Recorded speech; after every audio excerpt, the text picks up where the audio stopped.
All right. Yes, sir. Looks like we're live with another Buffum updates over the digital airwaves of YouTube, Facebook, Instagram, Twitter, and all the social media stuff. Covering once again Colorado Buffs spring football. What is it? Number 5 day? Number 5? Yeah. So go ahead, pitch it to us, Adam. Let us know what's going on today.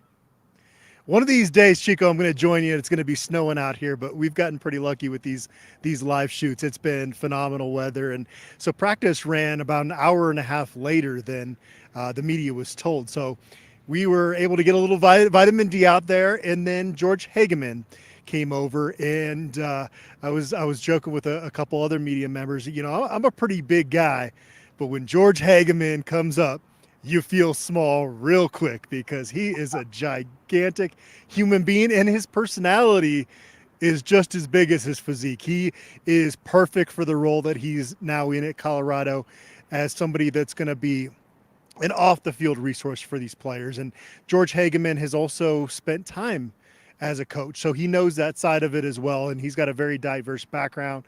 Worked for the NFL Players Association as well for a while, worked at IMG Academy, and worked with Deion Sanders in the past for Prime Truth. And so, even though we only got one interview today, which was unfortunate, the one interview we got was pretty stellar. And I can see George Hageman being a guy that if you're struggling with something in your position group, you can go to George Hageman and he's going to have some good wisdom for you and is going to have an open door, obviously, for these guys because his job is really to shepherd them because it's a challenging landscape in college football and this younger generation of players, they want to know the why along with what I'm being asked to do. And so to have more resources on staff, George Hageman seems built for this role. Yes, indeed. And like he said, the coach staff do a great job, of course, on the field, but there's also that coaching that's needed off the field. And oftentimes, the coaches on the field aren't able to provide each and everything. It's just not enough time in the day. So Coach Prime is smart enough to bring in these type of development type guys who can help the players off the field. George Hageman, his new role is the Colorado Buffs Director of Leadership and Engagement, which I think, like you said, he'll excel in helping each of these athletes. He's going to be meeting with all of them to get to know each and every last one of them. So I'm excited to see what Coach Big George can bring. But one thing I wanted to talk about, which was pretty huge, uh, big huge, which is pretty big. What he spoke about was the relationship that he had with Coach Prime. That was forged with Coach Prime since 1995 as teammates with the Dallas Cowboys. Uh, we've seen Coach Prime bring in several other coaches and members of the staff that he had previous relationships with. What have you noticed that's been so important with Coach Prime and relationship with? Yeah, Coach Prime is somebody that has always said from day one that when I hire somebody, I either have a relationship with them or somebody else that I really trust has vetted that process. And he went a little bit away from that with his OC and offensive line coach hire last year. And we saw how that turned out. And so I don't think we're going to see Coach Prime do that again with the coaching hire. I think he's going to have guys that in it. There's so many eyeballs on this program, Chico, now that with the social media engagement, it's a different animal out here, and so you have to have the right personality. And I think the fact that Coach Prime, if he's got that trust in you, if you've been around Coach Prime, you've kind of been part of that attention at some point, right? You've seen how they react to the different level of attention that Coach Prime draws in, and so I do think that's part of it, and it kind of does feel, and George Hageman was asked about this today. It does feel very much like Coach Prime is trying to kind of develop an NFL model here at the University of Colorado. And it's from everything like hiring somebody like George Hageman to hiring a defense coordinator like Robert Livingston that comes from the NFL.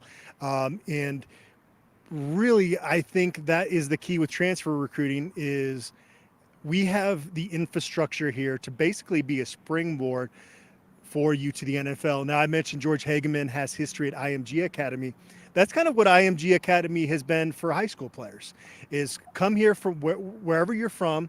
You're going to get used to what it's like to be a college athlete. And so you're kind of starting to see that now at Colorado, is that we're building up this program to be professionally run, so that we're putting you in the right situation to have the best opportunity to make that jump and make money. And yesterday there was somebody that maybe we'll get into this, Chico, but Zay Weaver had 11 NFL organizations represented at his pro timing day. And he was the only one participating in that. He couldn't go when the rest of the guys went at CU's other pro timing day event because he was still coming back from a shoulder surgery. So you're starting to kind of see that extra exposure and just kind of that pro model again show itself at Colorado. Yes, all those relationships. Just step back for a minute with Coach Prime bringing in these NFL guys, whether it's D. Lou on the defensive line, Adalius Thomas, we saw him in there, Warren Sapp. You got a relationship with Jason Phillips, a former uh, professional player, but also a college great. Uh, Hageman, Coach Hart's been with him, Coach Flea. All of these people around him have these lasting relationships with Coach Prime, Coach Dancy that he impacted, meeting him in HBCU football. So I just love what he's doing. He understands that these guys will be bringing the culture of the NFL to the Colorado Buffaloes, and that's what all these guys want to come in and do. They want to make it to the league. You ask any player on the team, everybody want to make it to the league, even though it's known that everyone can't make it to the league. But he can at least provide that environment to give them that springboard to be the best situation possible to have them prepared for when they do go to the league. So shouts out to all of those coaching staff members that Coach Prime have added, and we can talk now. I think we can go to my guy Zay Weaver, and with him running, it was reported a 4.42, but then I saw it was a 4.47 officially. I think so. Whichever one it was, he ran that 4.4, which was right in that wheelhouse. What wide receivers need to run. What did you think about everything else? Also, I would like to say that it was great to see the team out there supporting him also. And I think he kind of fed off that energy.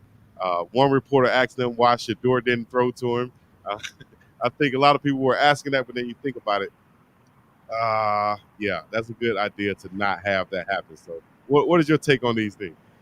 It was Zay Weaver Day. It wasn't Shador Sanders Day, right? So I Exactly. think it was good that the focus was on him, and he did everything he needed to do yesterday to get drafted. And I'll be honest, I wasn't quite sure what his draft prospects were, especially at the receiver position. It's a deep position this year. It's always such a difficult position to make it in the league because there are so many talented guys that come out every year. But you factor in, okay, Zay Weaver almost had 1,000 yards this past season. Might have had 1,000 yards had he been able to play in the last game against Utah, and he was doing that with a shoulder injury. He Right. rehabs that.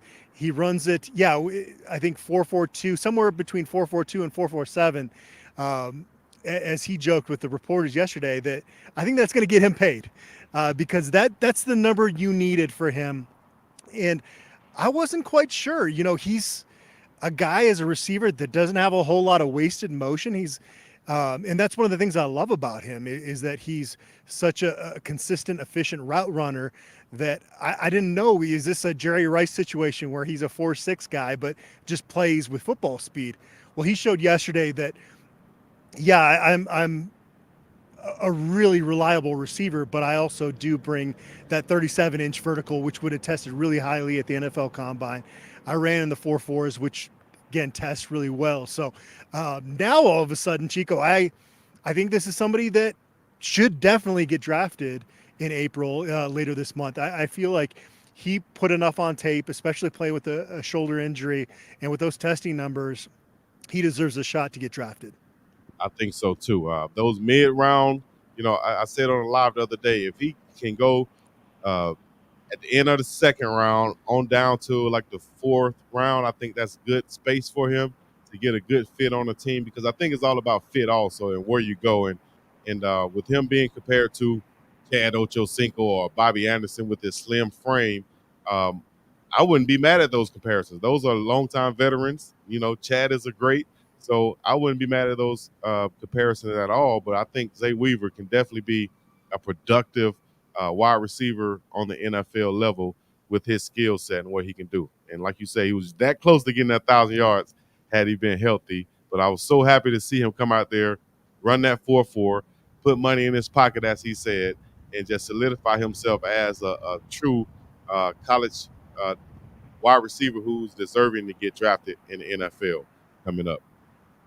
And he's one of those guys too. If Colorado has the success that they expect to have this season, that I think we all need to pause and take a moment to look back to the 2023 season and the Jordan Dominics and the Zay Weavers and the guys that were part of kind of a tough transition year for Colorado football, because you were having to basically clean house and build the program up from scratch. And so, Yeah. and it would be great to see him get that reward too, right, on the other end of taking that chance to join the Buffaloes. But one of those guys that definitely should be revered when Colorado fans think back on what he did in the black and gold.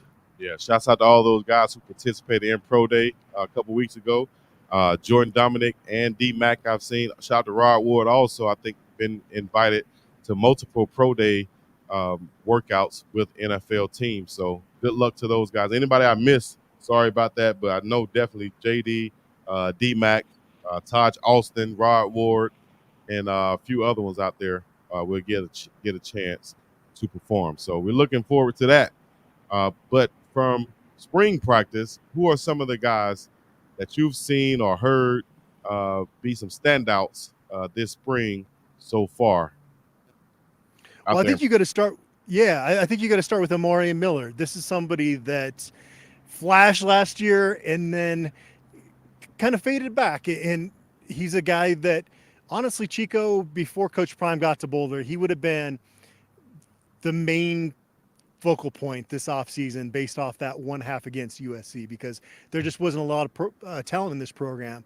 But Colorado under Coach Prime brings in a LaJohntay Wester. They get a commitment from Will Shepard and Cordell Russell.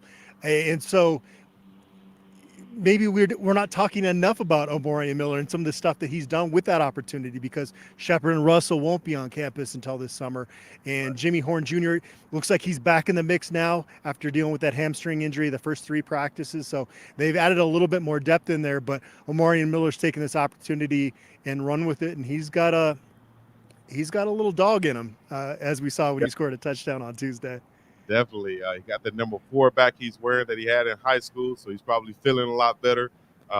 And like you said, he's really showing up, and like he's trying to step into that number 1 role, that top dog role, to be that big receiver on the outside. Great to see Jimmy Horn Jr. back, fresh off the injury and showing that speed that we saw at the beginning of last year. LaJohntay Wester looking as advertised. A lot of people been hitting me up asking me, why isn't Cordell Russell not there yet? And I think it's the same reason Will Shepard is not there yet, or any other player is not there yet. But they might not want to hear it from me. Adam, is there any reason or way you can explain this and tell us why or when these guys will be reporting in, the guys who are not there right now? For everybody in the chat listening, here you go. They're still student athletes, right? And so because of NIL, you kind of now, and I talked about Colorado is kind of taking on this NFL model under Coach Prime, but at the end of the day, they're still the academic side of it. So they got to take care of that. And if you're Will Shepard, Chico, you're not going to go to Vanderbilt for as long as he went there for, 4 years, and then not get your degree. That's obviously a prestigious academic school. And CU Boulder, the academics here are nothing to scoff at, but you're not going to walk away from that Vanderbilt degree when you just need one more semester to get it. So, and with a veteran like him, and we saw that with Zay Weaver last year. Jimmy Horn Jr. came in spring ball, but Zay Weaver didn't come until the summer. It certainly didn't seem to affect him too much when you've got that kind of veteran mindset. And then Cordell Russell, he was a 4-star recruit coming out of high school, and I think is going to have a chance to be one of their top guys maybe a year from now. And we'll have a chance to get on the field this upcoming season as well. But I don't think you're quite as worried about not having him there. It does hurt a little bit with some of your depth issue, and that's partly why you have walk-ons, that can kind of fill some of those gaps when you're going through a little bit of a roster transition during the off season.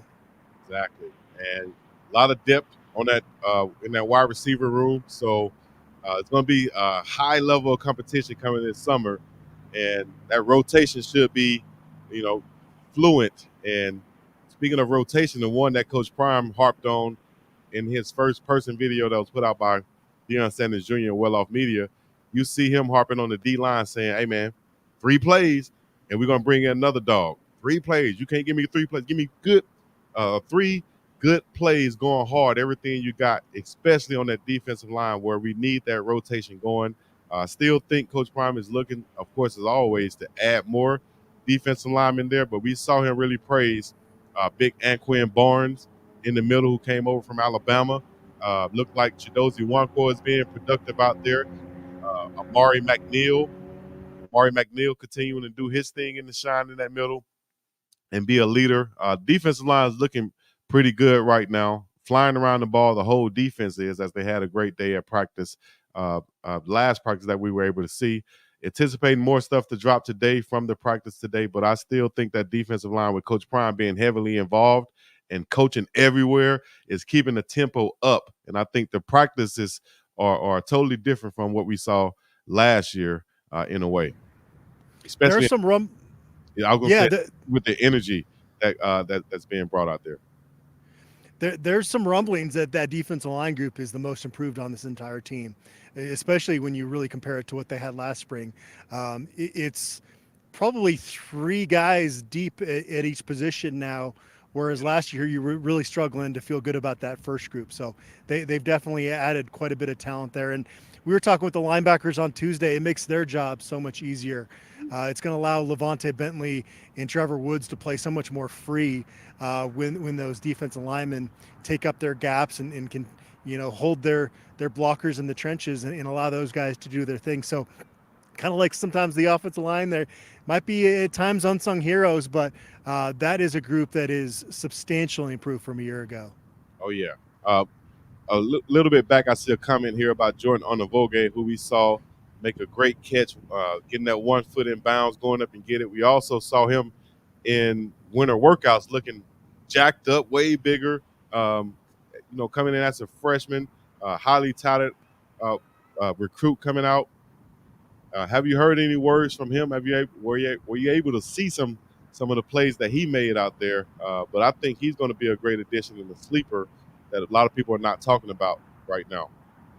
Well, there was some flack that Coach Prime and these Buffs took from the roster overhaul last season, but there was never anything really held against individual guys that were either brought in by the last recruiting staff or committed to the last recruiting staff. Yeah. Jordan Anavu is one of those guys that was committed to Carl Durrell's staff. This new staff came in and they decided to keep him on board. He actually got called up in front of the entire team by Coach Prime late last season, and he said, "You're going to play here." And so he made that statement in front of the entire team. And so I think probably what you're looking at right now is more special teams contributions. And if there's some injuries at the receiver position, he's a guy that can, you know, add some quality depth there. He's still a redshirt freshman, so he's still got a lot of development going, and he is a guy that has clearly shown the work ethic that's needed to succeed in this program. And so those are some of the good stories that you want to point out, that guys that took that challenge head on and are now thriving with it. And again, I don't know how big his role is in 2024, but I think he's a guy that you're going to watch give it everything on special teams and maybe get some reps here and there at receiver. Yeah, he's definitely big enough to be on special teams and hit like a linebacker out there, flying down the field. So should see him on kickoff, probably punt, kick return, maybe all the special teams. Put him out there and let him play. That's what a lot of my special team coaches used to do. Try to get the wide receivers and the DBs, linebackers and tight ends, running backs also on special teams, as those are some of the faster, stronger, athletic guys that you can have on the team. Shout out to the safeties too. Can't forget about them. But We have a question right here talking about Michael Welch. How is he doing? We saw him being running a few long runs. I also saw him try to lower the shoulder on the Headache Gang CEO for some reason. I don't know why he did that, but maybe that was just a natural reaction for the freshman. But you know, I've had to go through that as a freshman also. You have to get hit by or baptized by a senior at some point to realize, okay, I'm in college football right now. What's the, you know, the, I would say the effects or the damages and the causes from the big hit right there that we saw from Shiloh, and also, but overall, how is Michael Welch doing? Yeah, there's some things you can get away with in high school that you can't in college. And to your point there, he learned that lesson on Tuesday. He is uh, the style of running back that Coach Prime has said that he likes. He likes those bell cow backs that can wear down a defense. You get into the third and fourth quarter when that guy has, averaged 3-4 yards a carry, and then all of a sudden those become 10, 15-yard chunk plays. And so he's that type of back that they're going to have in this program. Now, again, you're talking about a true freshman with a program that's bringing in a lot of talent. And so it's very challenging. Can you jump a Alton McCaskill and a Dylan Edwards on the depth chart your first year in college? Probably not, but that is a position. Those guys are like magnets. They get banged up as the season goes, so you need depth there. And the fact that he's showing up, and I know you did some stuff with this when he broke down a team huddle, like the first week he was on campus. So he showed up, and it's kind of like that saying, "Fake it till you make it." And I'm not saying that Michael Welch is faking it, but he came in with the bravado of I'm that guy, and so you like to see that mentality out of a true freshman that again, one of those guys that probably should be still in high school at this point. Yeah, low to the ground runner, thick legs, strong. Like you said, they might just run 3-4 yards throughout the game, and then they'll break one because I would say from a defensive perspective, you get tired of hitting that bowling ball. You get tired of hitting that tree trunk, and all of a sudden you like, boom, he breaks one because he's still full speed. But like you said, you got a lot of depth in that running back room. Alton McCaskill, Savion Wilkerson, Dylan Edwards. I call him a three-headed monster. Shouts out to Charlie Offerdahl. But I think those three can be like, and even if you include Charlie, I posted this picture on my Instagram earlier because I saw um, the Auburn running back group, which was very prominent when I was in school. Cornell, Cadillac Williams, Ronnie Brown, and then they brought in big Brandon Jacobs from junior college. Trey Smith was the walk on. I think this Colorado running back room can resemble something like that. You got a 1A, a 1B, and then Big Brandon Jacobs like a 1C or a B option there. These three guys can work in tandem, can be something special if we dedicate ourselves to run the ball. And I think we have that offensive line to do that this year.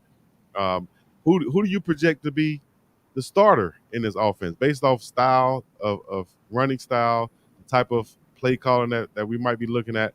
Who would you project to be the starter this year at the running back spot?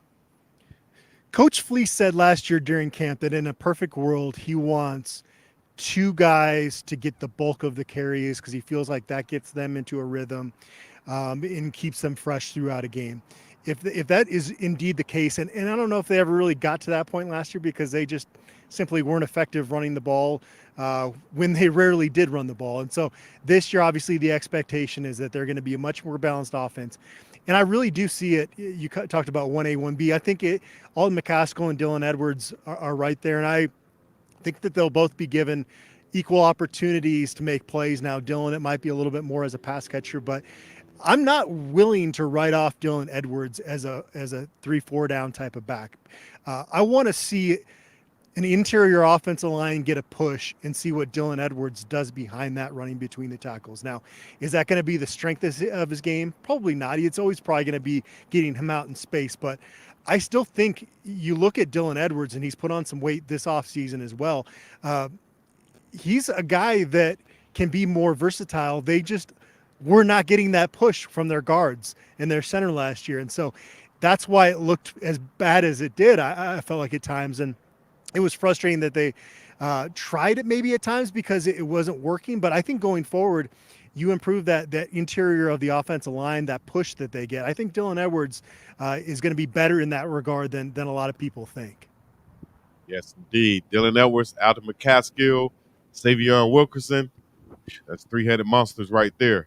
Um, Speaking of that offensive line, making out some holes. I think we got one guy might be out, but looking at the guys who are in there right now, we got some big movers. 77 Jordan Seaton, Justin Mayers, Yakiri Walker, Tyler Brown, and Khalil Benson seem to be working with the first group as of right now.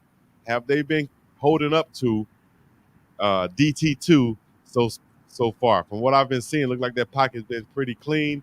Defensive line though is doing their thing, but overall the offensive line seem to be holding up and protecting Shador Sanders. Anything you're seeing differently? No, talking to people that I trust in the program, that group has really kind of taken that attitude and translated it to the field. Now, we just talked about the defensive line and how much better that group is. And so that has made it challenging on that offensive line group. They're not going to dominate if they, the same way they would had this new group gone against the group of defensive linemen that were in Boulder last year. So it is kind of a back and forth affair with those two lines. And, they hope to get Tyler Johnson back in there at guard at some point. He's got a wealth of experience at the college level, and will be another piece that will factor in there and help them make the offensive line better. Okay, I know one thing for certain out there in Boulder, Colorado is they will ticket your car. And I don't know how long you have left. Let me know, how long do you have left on your parking right now? I'm past due, so we Oh, might want to wrap up. I'm keeping an eye out though for parking. I saw you checking in over there. I was like, Yeah, checking on that parking. They don't play out there. they're fast too. Before you can even react, you've got a ticket on your dash. So, yeah. All right. Well, it looked like they need to be a part of the track team or kickoff team or something because fast the way that they're moving out there in Boulder. So, but at the end of the day, real quick, of course, we saw Coach Prime make the announcement that they will be having this huge primetime weekend. Once again, we can speak on. Got a few rappers coming in, but Coach did promise, hey, we're gonna have something for everybody, not just the rappers. We're gonna have this DJ, that DJ, this. We're gonna have something for everybody. So I'm still thinking and expecting more announcements to come. Anything you want to cover on that on Prime weekend, getting ready to go down in Boulder, the weekend of the 27th. Well, it's funny because that prompted Trevor Woods to share that he can juggle flaming batons. So that's his hidden talent. I was like, man, I need to be doing more with my life. I was a DJ back in college, but man, I don't know, what would be your hidden talent at the talent show? Hey, hold on, we got to get that DJ name. What was the DJ name? Oh man, I should have just kept my mouth shut. Let me just say, this was I'm 44 now. This is when I was 21. It was DJ Finesse. DJ Finesse. All right. Hey, that ain't. Hey, I like that. I like that. It might be a DJ Finesse out here somewhere using that name right now. I like that, DJ Finesse. It was back when Dr. Dre dropped 2001, and like you would get the instrumentals for that and just put every other hip Yeah. hop acapella over it. Yeah, those were that was the.